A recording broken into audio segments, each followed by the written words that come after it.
Bonjour à toutes et à tous et bienvenue dans ce 4e épisode de Here We Grow, l'épisode hors série du Pompon. On est ravis avec Clémence de vous présenter ce 4e épisode.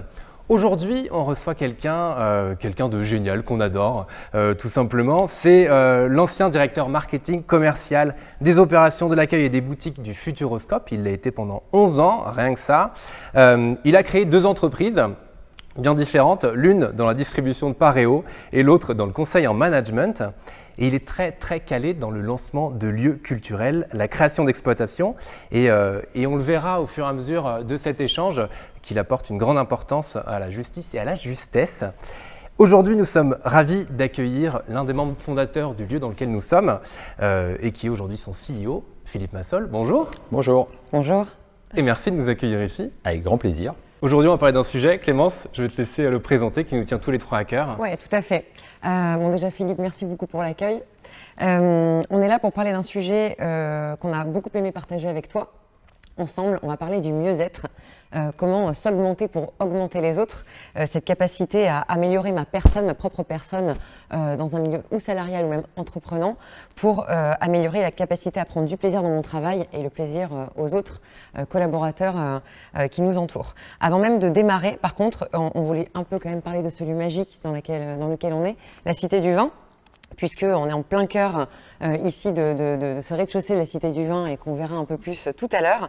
Quelques données juste, la Cité du Vin donc, a été lancée en 2009, ouvert en 2015. 2016, 2016, voilà. Inauguré en 2016, donc. On a compté plus de 400 000 visiteurs, 179 nationalités différentes, dont la moitié sont quand même des étrangers. Donc c'est quand même un lieu emblématique à Bordeaux. Donc cette Cité du Vin fait partie intégrante de ta vie. Tu manages cet endroit-là depuis plus de 12 ans.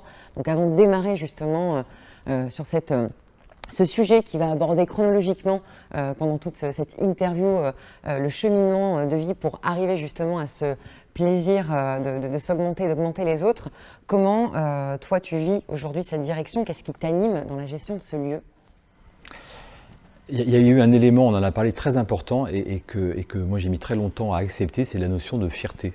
C'est, voilà, parce que c'est vrai qu'il y a 12 ans, avec Alain Juppé-Sylvicaz, on parle d'une page qui est blanche.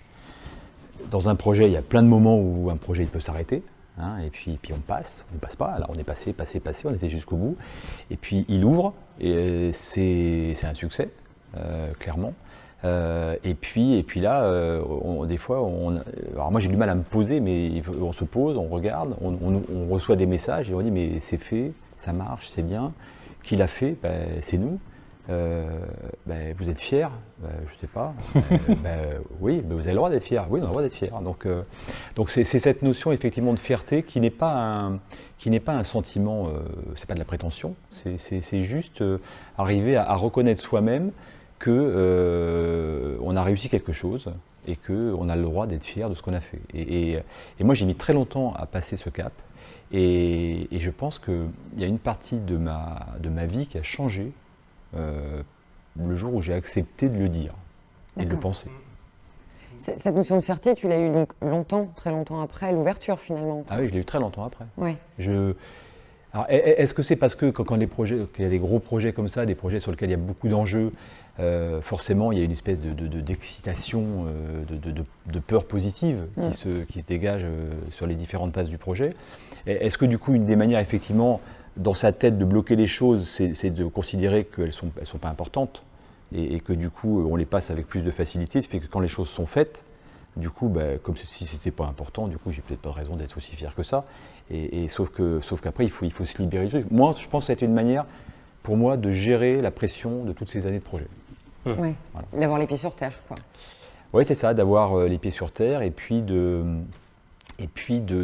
toujours chercher à donner le moins d'importance à ce qui pouvait se passer, parce que dans les projets, il y a des moments qui sont très compliqués. Il y a des tensions très dures, il y a des rapports de force très forts, etc. Et moi, je suis quelqu'un en plus qui vit les choses beaucoup de l'intérieur, donc il y a eu des moments qui étaient compliqués. Et c'est vrai que du coup, pour que les choses soient plus simples pour moi, c'est vrai que mais je l'avais déjà démarré avant au Futuroscope, etc. C'est vrai que j'ai toujours pris beaucoup d'attention à essayer des choses qui me permettait de me sentir mieux et du coup d'avancer de manière plus libre. Ouais. Et tout ça, ça parle d'émotion pour le coup, c'est le terme qui me vient en tête. Et je pense qu'on va beaucoup en parler pendant cet échange. C'est vrai que ça fait lien avec toutes les émotions en fait, tout ce que tu viens de dire. Oui, alors justement, pour démarrer cette interview, on a décidé de la diviser en 3 parties qu'on voudrait introduire par des livres. La dernière fois, c'était avec des musiques, puisqu'on a échangé avec toi sur des outils, soit du coaching, soit des bouquins ou tout autre. Donc pour commencer justement cette première partie sur tu disais le vivre intérieur, donc on voulait parler d'hyper-émotivité ou hypersensibilité typiquement, comment on peut avoir un langage meilleur quelque part pour extérioriser ce qu'on pense et ce qu'on vit. On a démarré par un livre qui s'appelle Vivre en paix, je ne sais pas si tu le connais, de Thierry Jensen. Je connais l'auteur, je n'ai pas eu l'occasion de lire le livre. Bon, alors il a résonné quand on a échangé ensemble, puisque une phrase que je retiens, et on fera la transition ensuite avec toi, parce qu'il est temps pour l'humanité de devenir réellement humaine, et parce que rien ne changera si nous ne commençons pas par nous-mêmes. Et c'est un peu ce que tu nous as dit justement, avant même de démarrer déjà sur cette notion de fierté, de s'augmenter. Il faut déjà que je démarre par moi à contenir cette émotion. Qu'est-ce que tu peux nous dire à ce propos ? Alors, moi, ça a été pendant des années presque un handicap. Quand l'émotion est trop présente et qu'elle est présente tout le temps, c'est-à-dire qu'on passe son temps à avoir des pics émotionnels. Et c'est vrai que c'est c'est vrai que j'ai décidé, mais il y a longtemps, d'essayer de le gérer mieux. Voilà. Et du coup, j'ai essayé plein de trucs, clairement. Et chaque essai que j'ai fait a eu un côté positif et a amélioré une partie. Voilà. Et aujourd'hui, c'est vrai que la personne qui vous parle là n'est pas celle d'il y a 2 ans, clairement, il y a 4 ans, il y a 5 ans, il y a 10 ans. Je ne sais pas si ça fait de moi quelqu'un de plus sympathique. Probablement que oui. Ce qui est sûr, c'est que pour moi, la vie est beaucoup plus simple. Voilà, les choses sont. Alors, par contre, si on rentre un peu dans le détail, parce qu'on peut dire c'est quoi, alors ça peut aussi bien être effectivement. Moi au départ, je suis quelqu'un qui ne lit pas forcément beaucoup, mais ça peut être effectivement des ouvrages. Ça peut être aujourd'hui, on a de plus en plus la chance d'avoir effectivement un spécialiste là, des podcasts. Il y a un nombre de choses extraordinaires qui sont dites. Oui, puis aujourd'hui c'est facile. On a un accès qui est immédiat. Donc totalement. Ouais. Puis après des choses qui vont être plus complexes. Moi j'ai beaucoup aimé la numérologie. J'ai beaucoup. On vient de tester. Voilà. Donc. Comment ? Et donc, ça arrive exactement au bon moment, comme tu le dis. Il n'y a pas vraiment de hasard, en fait, quand on demande souvent les choses ou quand on se pose des questions, en fait, ça arrive. Ouais. Et la numérologie, elle a été complètement basée sur les talents intrinsèques, ce qu'on a, en fait, nos énergies propres, mais l'énergie de mon chemin, en fait. Je suis fait pour quoi dans la vie, en dehors de vouloir être indispensable et utile, moi, en tant que personne. Et j'ai adoré d'ailleurs sa notion de voyageur, qui a permis de complètement déstresser, en fait, tu parlais de cette notion de pression, de se dire, bon, en fait, je me détache un peu de moi-même, je prends du recul par rapport à le temps qui va vite, par rapport à la vieillesse, par rapport à tout ça. Et en fait, je suis fait pour ces talents-là. Génial, mais génial. C'est peut-être comment tu l'as vécu. Je trouvais ça puis impressionnant aussi de justesse, j'en parlais tout à l'heure, mais moi pareil, c'est arrivé, comme tu disais, il n'y a pas de hasard, c'est arrivé aussi au bon moment, et se rendre compte en fait de la définition de tous les besoins, c'est aussi parfois mettre des mots, quelqu'un qui vient mettre des mots sur plein d'aspects alors pour le coup ma vie, mais d'une vie en général, sur nos besoins, nos talents et ce qui nous nourrit en fait. Et je crois que c'est beaucoup ça, et c'est aussi ce dont on va parler là, c'est qu'est-ce qui nous nourrit nous pour qu'après, au final, en plus, aller nourrir les autres. Et s'enrichir soi avec soi-même, en rapport avec soi-même. Il y a beaucoup de travail et là aussi, c'est un cheminement de toute une vie. Il n'y a pas de fin à ça. Et c'est aussi se nourrir soi pour après être bien et pouvoir justement aller, je pense, enrichir la vie des autres à petite, grande, moyenne échelle, je ne sais pas. Mais, Donc c'était ça. Ça a été, moi, ça fait des années qu'on a rencontré quelqu'un d'extraordinaire et qu'on va voir régulièrement pour rééquilibrer nos énergies. Quand je dis nous, c'est parce que on fait pas mal de choses dans ce sens-là avec mon épouse. Donc ça, j'ai pratiqué. J'ai pratiqué des choses plus violentes. sur des trucs qui étaient plus compliqués à faire passer, donc notamment une méthodologie qui s'appelle l'EMDR, qu'on pratique souvent avec un psychologue, qui permet, alors c'est appliqué sur des traumatismes forts, mais des traumatismes, on en reçoit tout au long de notre vie, des plus ou moins forts. Ça consiste assez simplement à faire passer, sans qu'on s'en rende vraiment compte, le problème de la partie du cerveau qui vous affecte à celle qui n'est qu'un souvenir. Donc on enlève ce côté, voilà, donc ça c'est des choses que moi j'ai MDR, ça veut dire quoi du coup? C'est Eye Motion, je ne sais plus ce que ça Bon, veut dire. on ira chercher, mais c'est hyper Ouais, intéressant. ouais, ouais. Donc tu vois. c'est une... C'est noté. Ah, mais d'accord. Parfait. Ah ouais. Non, tu vois, c'est désensibilisation, désensibilisation par le mouvement oculaire. Donc c'est le principe, c'est un accompagnement. Enfin, et du coup, tu n'as pas, on ne te pose pas de questions, les choses viennent naturellement, tu parles, et au bout d'un certain temps, les choses disparaissent. Donc c'est un côté un peu magique. Et aujourd'hui, tu y arrives? Ah ben, j'ai eu l'occasion de le faire, si tu veux, moi, 2 fois dans ma vie, à des moments un peu compliqués.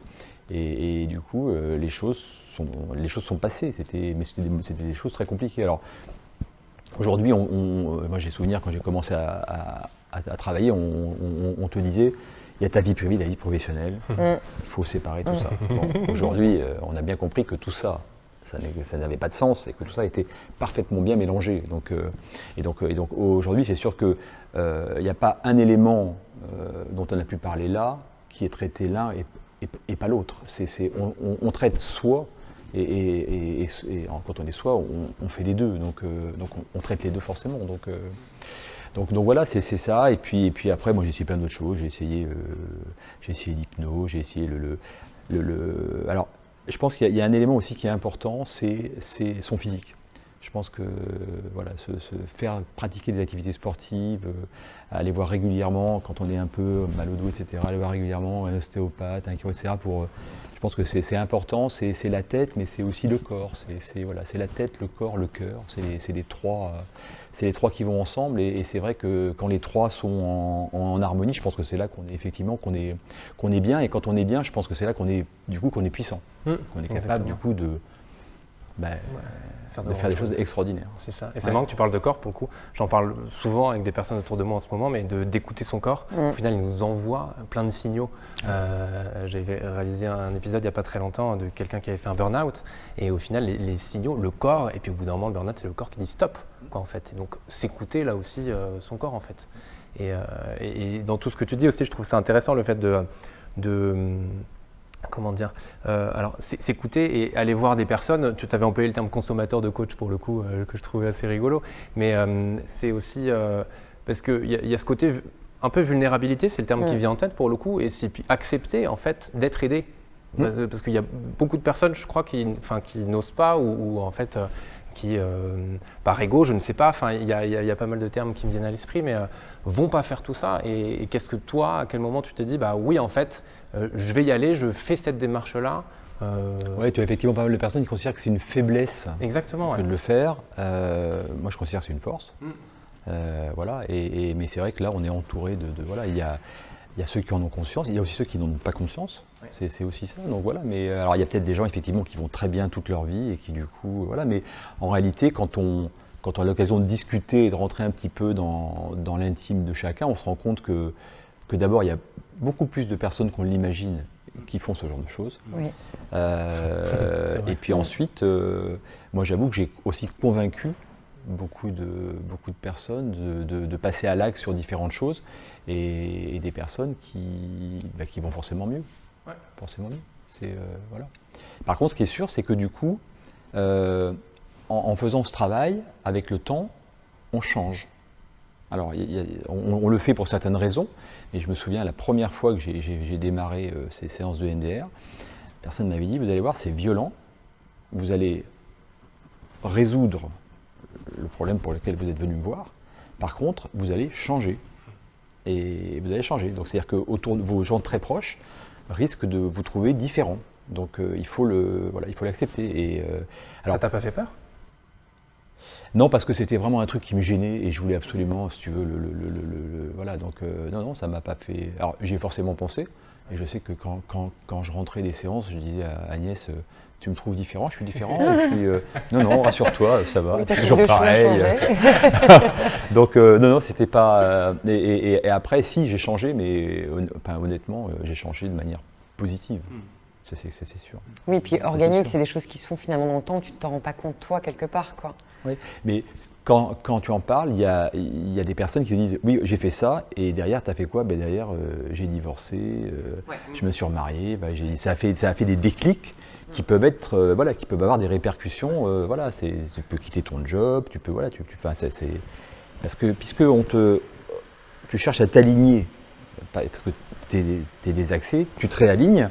Donc en redevenant celui que tu as envie d'être, du coup, tu n'es plus le même. Ouais, tu n'es plus le même, et puis tu as donc cette décharge mentale quelque part aussi, cette légèreté quelque part, de voir les choses différemment, quoi. Ouais, voilà. Donc, et par contre, c'est sûr que quand on démarre, quand on a envie de le faire, en réalité, on s'arrête jamais. Est-ce que justement on n'a pas trop peur d'être consommateur à un moment donné de tout ça? Est-ce que c'est bien ou pas? Écoute, j'ai pas forcément des retours positifs tout le temps. Moi, je pense que ça dépend des gens qu'on rencontre, parce que tu vois assez rapidement quand même si dans la relation que tu as avec la personne que tu es allé voir pour tel ou tel sujet, si sa préoccupation c'est vraiment ton mieux-être, ou si la préoccupation elle est ailleurs, et elle est sur et je reviens sur parce que ça m'avait très marqué cette séance de MDR. Je sais pas, 5e, 6e séance, je demande à la personne que je voyais, mais quand est-ce que vous savez quand c'est fini? Parce que et elle me dit, je vous le dirai. Bon, et la séance démarre, et puis là je lui dis, mais donc c'est un système de lumière qui s'allume, on suit la lumière et puis on commence à parler. Et là je lui dis, mais un certain temps, il n'y avait rien, je voyais rien, et puis tout d'un coup je vois, et puis je dis, mais il y a ça, et je dis, mais je peux pas, il y en a partout. Elle me dit, bon, c'est bon. Je dis, c'est quoi, c'est fini. Ah ouais. Je dis, là, c'est ouais. fini. Ouais, c'est fini. Ok. Et je suis parti avec un espèce de poids en moins, et qui a changé plein de choses après, dans ma vie. Mais donc là, je sais que cette personne, ce qui l'a préoccupé, ce n'était que mon bien-être. Ouais.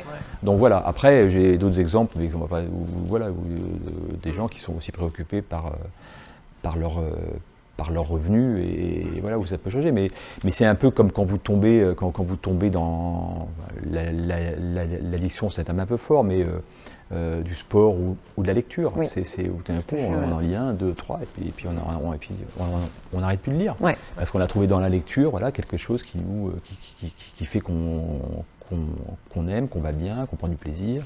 Oui, c'est cette notion du mieux-être. Voilà, qu'on trouve avec le sport, parce que dans le sport, effectivement, le sport développe certaines choses en soi qui fait qu'après on a une espèce d'addiction au sport. Après, il faut arriver à gérer cet équilibre, parce que tout ça c'est une question d'équilibre en fin de compte. Mais justement, pour en revenir à l'équilibre dont on parlait, de vie pro, vie perso qui n'existe plus, c'est cet équilibre en fait entre les deux quelque part. Il n'y a plus. Voilà. C'est pareil, c'est vraiment ensemble. Ouais. Et j'ai le terme alignement qui est en tête depuis tout à l'heure, donc je le sens parce qu'au final c'est exactement ça. Ouais. Pour la deuxième partie, justement, c'était de se dire, bon, on a parlé de cette première partie du mieux-être avec les outils que tu as pu nous partager. Maintenant, répercussion sur ma vie professionnelle. J'ai les idées plus claires, l'émotion, je me gère davantage. Là, pour cette deuxième partie-là, on a un autre livre. Donc là, est-ce que vous connaissez donc, L'Art de se lancer de Guy Kawasaki.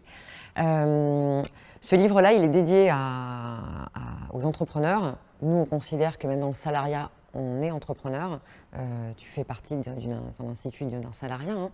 Et je trouvais ce bouquin très intéressant puisqu'il donne tout ce qu'on ne nous donne pas à l'école, par exemple. Donc là, c'est vrai qu'on a parlé de vie perso autour de ces outils que tu nous as donnés, coach, etc.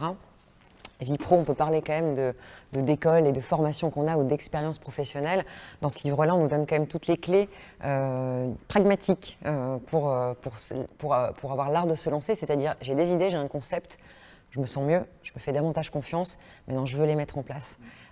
Toi, au sein de la Cité du Vin, sur cette deuxième étape, justement, chronologiquement, qu'est-ce que tu peux nous dire à ce propos de ce que tu as pu engager et qui fonctionne Alors, Moi, j'ai quand même le sentiment que c'est quelque chose quand même que tu as en toi au départ. C'est-à-dire que il y a vraiment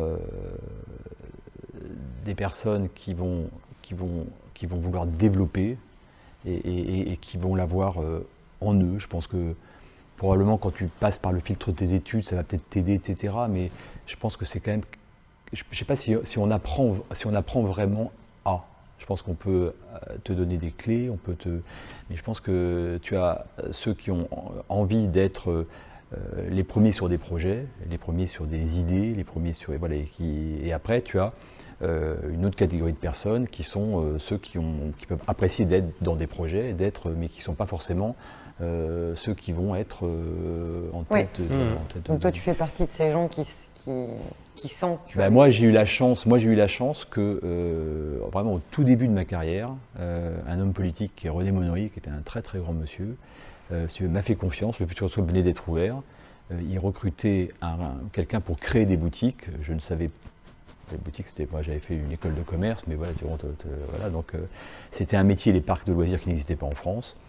Voilà, je l'ai vu après 3 entretiens et j'avais 22 ans et il m'a fait confiance. Bon, depuis d'ailleurs, ça a complètement, je dirais, pas modifié parce qu'à l'époque j'avais pas encore démarré, mais ça a complètement ancré la manière dont je recrute. Parce que du coup, c'est vrai que le recrutement avec des diplômes n'est pas forcément la manière dont moi je vais recruter. Ouais, donc l'importance du savoir-être pour le coup. Alors je sais pas si. Voilà, oui, c'est ça. Oui. Donc ça c'est clair. Donc il m'a effectivement fait confiance et en me lançant sur quelque chose qu'il fallait créer. Donc c'est vrai que du coup j'ai eu cette chance et après c'est sûr que quand on a, je pense, déjà une appétence pour ça et puis qu'on prend goût d'être celui qui coordonne la création alors c'était des boutiques, mais après le Futuroscope est devenu très gros et moi j'ai eu la chance de continuer. Donc voilà, et après c'est sûr que quand on a des idées, on les met en œuvre, on constate que ça marche, c'est super excitant. Donc voilà. Vas-y. Qu'est-ce qui enclenche au départ ça justement? Qu'est-ce qui se passe? Parce que pour le coup, je reprends l'art de se lancer en fait. C'est justement quel est le déclencheur à chaque fois? Si tu arrives à l'identifier pour le coup. C'est une idée nouvelle avec une espèce de si tu veux, d'intuition et puis d'excitation qui te dit que c'est une bonne idée et qu'il faut passer à l'acte et qu'il faut la faire pour se rendre compte que c'est justement, je pense qu'il y a l'art des très grands managers, des très grands leaders, c'est ceux qui arrivent en plus à amener avec eux tout le monde. Le collectif. C'est-à-dire que, tu sais, on a, je pense qu'il y a une catégorie de managers qui est vraiment dans la co-construction réelle. On co-construit et voilà, c'est à l'extrême, c'est l'entreprise libérée. Voilà. Et puis il y a au contraire le patron qui décide de tout. Alors il y a celui qui le fait de manière très autoritaire et que à la limite on n'apprécie pas forcément, mais voilà. Et puis après il y a celui qui a effectivement un vrai charisme et qui fait que l'ensemble de ses collaborateurs s'approprient tout de suite les idées qu'il peut avoir et donc du coup le suivent. Donc voilà, donc il y a effectivement il y a tellement de manières de faire les choses et moi aujourd'hui je me mets pas dans une catégorie parce que ça dépend vraiment des projets, ça dépend des idées, ça dépend ça dépend de. Par contre, ce qui est sûr, c'est que ici, en l'occurrence, là, on est en train de se reprojeter sur les années à venir, et on est en train d'essayer de le faire avec cette méthode vraiment de co-construction. Donc autour d'ateliers, de t'échanges davantage. Tu vois, là, on est en train vraiment de le mettre en place. Donc, on travaille avec quelqu'un qui coach le comité de direction depuis 2 ans et qui nous aide à des personnalités fortes, et qui nous aide à améliorer les écoutes, à améliorer le travailler ensemble, le respect des autres, donc tout ça pour arriver à avoir une harmonie dans le groupe. Et puis après, on a pris plutôt comme on a envie tous y participer, et notamment moi. On est en train de choisir un cabinet qui va nous accompagner justement sur la partie méthodologie, et que du coup il n'y ait pas une ou deux personnes dans le comité de direction qui du coup passent beaucoup de temps sur ce sujet-là et qui du coup n'aient pas l'esprit totalement libre pour pouvoir. Voilà. Donc on sort l'animation et donc voilà, on s'est donné 3 mois pour effectivement redéfinir. Alors on avait eu l'occasion de le faire cet hiver, mais avec le Covid qui va très vite et qui bouscule beaucoup de choses. Oui. Là, on est en train on en parlait juste avant de démarrer, on est en train de se réinterroger sur des choses, sur des fondamentaux en fin de compte. Ouais. Des fondamentaux et des usages aussi, Ouais. qui évoluent avec la société. Complètement. On s'est rendu compte dans notre univers du tourisme et de la culture que la Cité du Vin a été imaginée il y a 10 ans. Oui. Bon. Les 10 années qu'on vient de passer, il y a eu un véritable changement sur des valeurs de la société et sur des attentes de consommateurs dans le tourisme et dans la culture, mais des changements extrêmement importants. Et que du coup, maintenant, si on veut se reprojeter dans les 10 ans, il faut forcément accepter de... alors non, c'est pas qu'on s'est trompé, c'est pas le sujet. C'est juste que ça a tellement changé que si on veut continuer à maintenir de l'attractivité, il faut accepter de changer. Voilà. Donc c'est cette remise en cause, mais qui, moi, est quelque chose qui est... Enfin, pour moi, c'est un vrai moteur. C'est-à-dire que moi, j'ai besoin que ça change, j'ai besoin que ça bouge, j'ai besoin que... Qui est une agilité. C'est un peu le fonctionnement, je compare ça aux startups. On a monté l'agence Pertinence il y a 2 ans. Ils nous disent, vous êtes une agence. Non, on est une start-up en fait. Parce qu'il y a tous les jours, on est dans une remise en question, une agilité qui s'appelle l'usage, le marketing, la société, le contexte, ce qu'on nous demande, la vision du dirigeant, pour le coup là on en a plein. Et nous-mêmes on se remet en question régulièrement dans le management, dans comment on fait pour travailler, les méthodos qu'on donne à nos clients aussi. Et finalement, j'ai l'impression dans ce que tu dis, on est quand même dans un monument presque comparatif à institutionnel ou PME, hein, si je tire le... Et en fait, vous êtes en train aussi on est tous en train de travailler un peu de la même manière, c'est-à-dire se remettre en question et d'adopter ces usages professionnels. Ouais, mais je pense que c'est ce qu'on aura, cette agilité, cette résilience, c'est ce qu'on aura effectivement. Alors, on n'a pas tous attendu la Covid pour le faire, mais je pense que ça a quand même accéléré beaucoup de choses. Il y a quand même eu des prises de conscience assez fortes. Et aujourd'hui, on entend de plus en plus de chefs d'entreprise, pas de start-up, dire mais on est toujours en mode start-up. Donc aujourd'hui, je pense que le vocabulaire il va falloir qu'il évolue parce qu'on rentre dans une autre ère. Et là, par contre, ce qui est important, ce qui est essentiel, c'est d'arriver, comme on bouge très vite, c'est d'arriver là, par contre, à ce que toute l'équipe aille dans le même sens. C'est ça. Et de ne pas donner l'impression qu'en fin de compte, on n'arrête pas de changer, alors que non, si on change, c'est pas parce qu'on a envie de changer, c'est qu'il faut changer pour s'adapter, et si on ne s'adapte pas, on va se casser la gueule. C'est ça. Et aujourd'hui, tout s'est accéléré. C'est les choses qu'on faisait en un temps T, maintenant on le fait en un temps T qui est divisé par 10. Donc voilà. Et d'ailleurs, des fois, on aura envie que les choses s'arrêtent. Donc c'est aussi important d'ailleurs d'arriver à... Ça c'est un truc que moi j'ai dû travailler parce que la lenteur. Arriver à s'arrêter. Oui, c'est ça, mettre de la lenteur dans les choses. Arriver à s'arrêter. Ouais. Et ça, c'est privé et professionnel. C'est arriver à dire j'arrête. Typiquement, moi, c'est la numérologie qui m'a dit alors les créatifs, on arrête à un moment donné. La lenteur va vous permettre de faire les bons choix. Ouais. Et c'est incroyable parce que cet outil-là, j'essaie de le remettre au quotidien et tout de suite, je comprends la différence. Arrête de foncer, prends 2 secondes, pause et tu verras. Et c'est un peu ce que j'ai l'impression, c'est un peu ce que tu expliques. Tu parlais de la notion du collectif, justement, d'embarquer cette équipe. Donc, quand tu nous as donné des éléments, de collaborer autour de nouvelles méthodes et d'animer tous ces collaborateurs autour de toi. Tu aurais d'autres choses à nous partager à ce propos, dans le sens où embarquer, c'est bien, le vivre, c'est ce que vous faites, c'est très très bien, surtout en ce moment.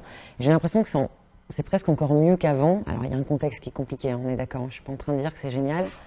Mais est-ce qu'il n'y a pas une excitation que tu arrives à partager à tout le monde, en fait, quoi ? Cette excitation, cette vibration dont tu parlais, est-ce que les collaborateurs, finalement, ne la partagent pas et viennent au travail différemment aujourd'hui, avec un autre leitmotiv? Là, quand même, c'est vrai qu'actuellement, il y a quand même une perturbation qui est forte et le fait qu'on soit là, pas là, qu'on revienne, qu'on reparte, ça quand même, ça casse enfin, je veux dire, Ouais. voilà, je pense que ce qui me semble, enfin, ce que j'espère, c'est que quand tout va revenir normal, parce que ça va revenir normal, enfin, ça va finir par disparaître, on arrive quand même à garder plein de choses qui sont bonnes. Et Parce qu'au final, justement, le lien humain, c'est pas. Enfin, en tout cas, moi, c'est le sentiment que j'ai, que l'importance du lien humain depuis un an, on s'en rend compte et on se rend compte à quel point on a besoin de ces échanges et besoin de cet humain. Et donc, je rebondis sur ta question. Est-ce que toi, justement, dans l'équipe, tu as pu ressentir soit plus de cohésion, soit plus d'échanges, ou est-ce que ça a modifié quelque chose? Je pense que tu as les deux, c'est-à-dire que tu as cette rupture et ces absences et le stress généré par la situation qui font que tu as quand même des moments de friction qui apparaissent et qui apparaissent vite et qui montent vite, même si il y a quand même cette volonté d'apaisement pour justement contrecarrer cette situation et le fait qu'aujourd'hui, je pense que c'est vraiment le constat, en tous les cas avec l'expérience de la Cité du Vin, que les gens se connaissent mieux. Moi, je suis quelqu'un d'assez pudique, par exemple, et je me suis rendu compte que je suis allé plus vers mes collaborateurs pour évoquer des choses personnelles et avec des échanges, parce que alors, c'est pas des intrusions dans la vie privée, c'est juste qu'à un moment donné, si tu veux comprendre et connaître quelqu'un, ça passe forcément pas par ça. Donc, moi, je trouve que, en tous les cas, je connais mieux certaines personnes, ça a resserré des relations avec d'autres. Par contre, c'est vrai qu'il y a cet élément perturbateur qu'on ne maîtrise pas et qui vient aujourd'hui mettre des à-coups. Alors ça, c'est des choses qu'on est en train de nous, on continue d'arriver à essayer de travailler pour améliorer. Ouais. Mais c'est bien ce que tu dis, tu parlais de fragilité tout à l'heure, et quelque part c'est ça, quoi. C'est se donner un peu sa faiblesse à ce moment-là pour dire non, ça va pas, oui ça va, mais en tout cas cette notion de se livrer sur sa fragilité, chose qu'on fait plus. On le fait avec ses proches, très proches. Très très proche aujourd'hui parce qu'on a une vie sociale qui est réduite au néant et je trouve ça chouette dans la vie professionnelle de... Oui, alors là, tu as plein, je sais pas, récemment, Angela Merkel s'est excusée. Hein, il y a eu des critiques très très fortes sur ses excuses, avec des gens qui disent mais le général de Gaulle ne se serait jamais excusé. Voilà. Je pense qu'aujourd'hui, on est passé on est dans une autre époque et je pense que c'est... Enfin, moi en tous les cas, c'est encore une fois, ça va être considéré comme de la faiblesse par certains, et moi je considère que dire les choses, dire quand ça va pas, dire quand ça va, dire c'est pas de la faiblesse, c'est de la... Sans que ce soit de la plainte, mais c'est exprimer son émotion, ce qu'on disait tout début. C'est de l'honnêteté, c'est de la transparence, le ressenti, exprimer le ressenti, ce qui est complètement différent avec exprimer une colère, une haine ou quelque chose, mais toute l'articulation de ce qu'on disait en première étape, d'arriver à comprendre l'émotion du mental, de l'ego, c'est vraiment quand on jongle avec ça après, c'est quand on n'est pas happé bien sûr par le travail. On arrive à prendre ces moments de pause justement pour s'en rendre compte. Ces moments de pause, tout à fait. Carrément. On arrive tranquillement à la fin de cet échange pour le coup. On avait une dernière question, ce sera peut-être pas la dernière parce que parfois il y en a d'autres qui apparaissent, mais en tout cas, est-ce que tu aurais un conseil à donner à quelqu'un qui, là, dans les mois qui viennent, a envie de, alors j'allais dire commencer ce cheminement, mais le cheminement a toujours existé, donc c'est actionner certains leviers, comme tu as pu nous le partager. Quel serait ton conseil? Soit un livre, soit un film, soit aller voir quelqu'un en particulier. Quel serait ton conseil à donner pour actionner ce cheminement et actionner en fait l'écoute de soi, j'ai envie de dire. Ah oui, c'est une question. Ça dépend tellement, c'est toujours pareil. Moi, je me souviens même pas par quoi j'ai commencé. À un moment donné, j'ai ressenti le besoin. Quand tu ressens un besoin, tu ouvres, tu ouvres un peu tes chakras et du coup, je suis tombé sur quelque chose et du coup, j'ai essayé. Donc c'est un peu cette notion de loi d'attraction. Tu crois à ça? Le je demande quelque chose et elle m'arrive parce que justement, je suis enfin ouvert. Hein. Ou alors, non, ça t'arrive tous les jours, c'est juste que tu as tellement les yeux fermés. Alors moi, je ne crois pas au hasard, Voilà. mais du tout. Donc effectivement, je pense que voilà, je pense qu'on provoque. On provoque. Voilà. Vraiment, on provoque les choses. Les choses doivent se faire. Voilà, se... Alors pour revenir sur ta question, qui est une question, voilà, Un numéro. Je pense que si les gens qui aiment lire, je pense qu'il y a effectivement, alors ça dépend des sujets, mais je pense que et notamment aujourd'hui, grâce à Internet, tu as la possibilité d'aller chercher un nombre d'informations extraordinaires et passer quelques heures sur Internet avec les mots-clés qui te préoccupent, ça te fait rentrer sur des sujets et enfin, moi je sais que je fonctionne beaucoup comme ça et je pense que ça c'est intéressant. Si tu le fais, si tu es prêt à faire quelque chose et que tu n'es pas sûr de toi, je pense qu'aller chercher, aller rencontrer, créer du contact et aller regarder des personnes qui peuvent t'aider et aller discuter avec elles, je pense que c'est extrêmement important et moi je vois on est sollicité très souvent par des... Alors c'est vrai que maintenant les réseaux sociaux te permettent de faire facilement ce type de contact et du coup moi, je réponds à chaque fois mais après je passe pas du temps avec tout le monde mais je pense que ça c'est bien de le faire, c'est bien d'aller effectivement chercher. Tu recommandes d'en parler autour de soi quoi en fait. Alors moi je pense qu'il faut communiquer. Ouais. Il faut communiquer, il faut dire les choses telles qu'elles sont. Et je pense que les autres sont une richesse extraordinaire. Donc c'est important aussi de l'être toi pour les autres. C'est un peu ça. Et puis après si c'est, je pense que ce qui est, surtout si on va démarrer un projet qui va être un projet compliqué, stressant, etc. Je pense que ce qui est très important, c'est si on ne l'a pas déjà, c'est d'avoir choisir une bonne hygiène de vie. Je pense que c'est quelque chose voilà, qu'il faut... parce que tu le disais tout à l'heure, quand ça ne va pas, ton corps t'envoie des signaux, tu ne les écoutes pas, il peut t'arriver une grosse... voilà, ça peut aller jusqu'à la fin. Donc, voilà, donc à l'inverse, on sait qu'en prenant soin de son corps, du coup... on est en forme. Voilà. Ça marche dans l'autre sens. Donc, tout à fait. Donc voilà, je pense qu'il y a plein de manières de démarrer, mais ce qui est important, c'est d'avoir l'idée surtout. Oui. Mais nous, on a eu la bonne idée de vouloir te rencontrer. Exactement. C'est vraiment génial. Et merci beaucoup de ton partage. Pour le coup, tu es en train de conclure là-dessus. Donc sur le partage, les rencontres et le fait d'en parler, c'est exactement ce qui s'est passé pendant cet épisode. Donc on est ravis de t'avoir reçu. Oui, merci beaucoup. Merci à vous. Un grand merci de nous avoir reçus dans ce lieu. Merci à vous toutes et tous derrière votre écran qui nous avez écoutés pour ce 4e épisode. On espère que ça vous a plu. Nous, on a encore pris beaucoup de plaisir à l'enregistrer comme d'habitude.